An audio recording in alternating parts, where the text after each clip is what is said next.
11 News has continuing team coverage as the East Coast prepares for the effects of Hurricane Sandy. So far, nearly 24 deaths have been associated with the storm. Now, here's a live look right now from Ocean City, where precautionary efforts are already underway.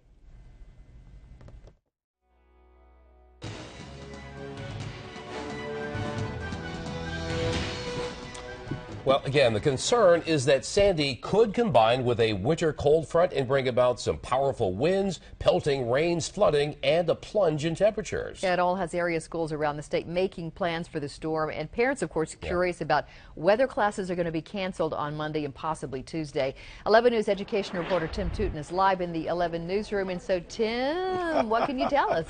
Oh, I can tell you that school officials all across the state say they're keeping a close watch on Sandy. They say they won't know about Monday classes until the storm gets here, but that hasn't stopped administrators in Anne Arundel County from getting prepared. It was a peaceful scene at the Annapolis City dock. There didn't appear to be a lot of concern, if any, about the approaching storm.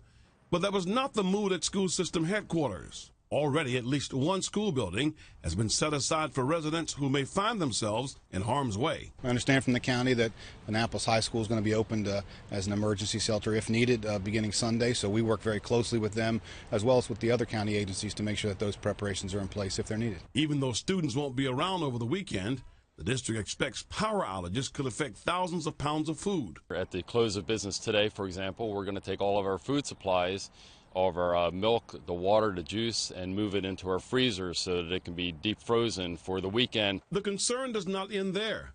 Anne Arundel County's head of technology wants to make sure key information both at headquarters and in schools is protected. So we're going to be shutting everything down, all the school servers and all the computers in the schools down this afternoon after school is out, so we can protect that. And we'll leave all of our main systems up tonight so we can do all the backups and get everything preserved. In the meantime, school officials say they'll be sure to get the word out to parents on the status of the school day by way of the internet and the automated telephone system. And that's what we're hearing from a number of other school districts across the state. Of course, keep up to date as we get information to you. We'll find out and pass it along in regards to opening and closing of schools. Live in the 11 newsroom, Tim Tootin, WBAL TV 11 News.